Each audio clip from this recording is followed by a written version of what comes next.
बुद्धियुक्ता हि फलं त्यक्त्वा मनीषिणः जन्मबन्धविनिर्मुक्ताः पदं गच्छन्त्यनामयम् यदा ते मोहकलिलं बुद्धिर्व्यतितरिष्यति तदा गन्तासि निर्वेदम् श्रोतव्यस्य श्रुतस्य च श्रुतिविप्रतिपन्ना ते यदा स्थास्यति निश्चला समाधावचला बुद्धिः तदा योगमवाप्स्यसि।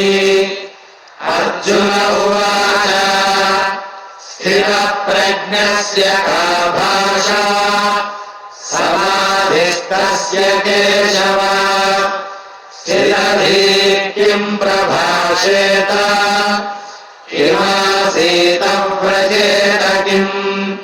श्रीभगवानुवाच प्रजहाति यदा कामान् सर्वान् पार्थमनोगतान् आत्मन्येवात्मना तुष्टः स्थितप्रज्ञस्तदोच्यते।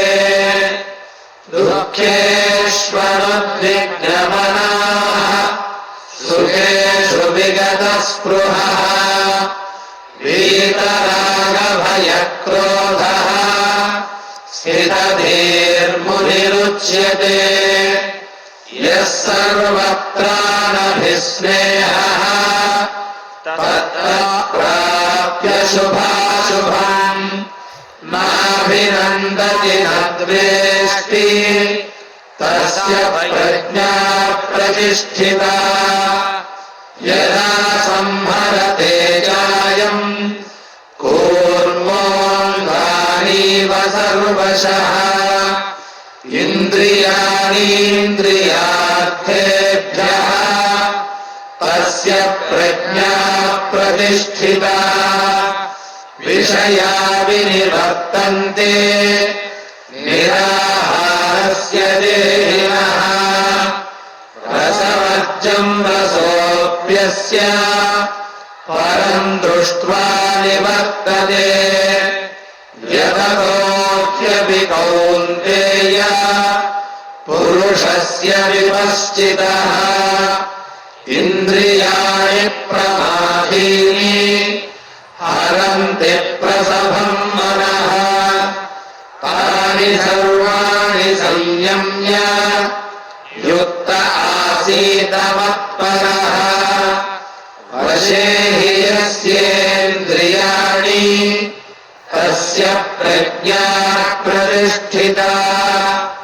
ध्यायतो विषयान् पुंसः सङ्गस्तेषूपजायते सङ्गात् सञ्जायते कामः कामात् क्रोधोऽभिजायते क्रोधात् भवति सम्मोहः सम्मोहात् स्मृतिविभ्रमः स्मृतिभ्रंशात् बुद्धिनाशः बुद्धिनाशात् प्रणश्यति। रागद्वेषविमुक्तैस्तु विषयानिन्द्रियैश्चरन् आत्मवश्यैर्विधेयात्मा प्रसादमधिगच्छति। प्रसादे सर्वदुःखानां हानिरस्योपजायते। प्रसन्नचेतसो यासु बुद्धिर्पर्यवतिष्ठते। नास्ति बुद्धिरयुक्तस्य न चायुक्तस्य भावना न चाभावयतः शान्तिः अशान्तस्य कुतः सुखम्। इन्द्रियाणां हि चरताम् यन्मनोनुविधीयते तदस्य हरति प्रज्ञाम् वायुर्नावमिवाम्भसि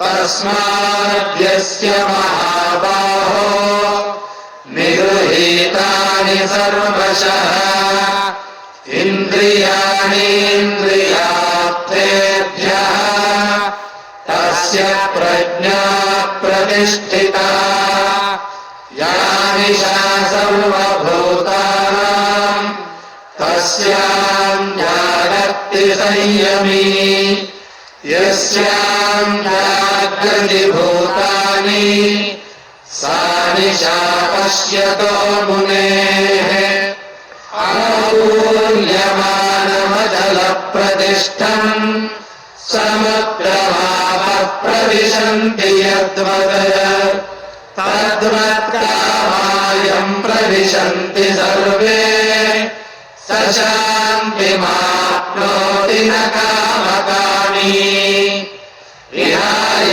कामान्यः सर्वान् पुमांश्चरति निःस्पृहः निर्ममो निरहङ्कारः स शान्तिमधिगच्छति एषा ब्राह्मी स्थितिः पार्थ नैनां प्राप्य विमुह्यति स्थित्वा स्यावन्तकालेऽपि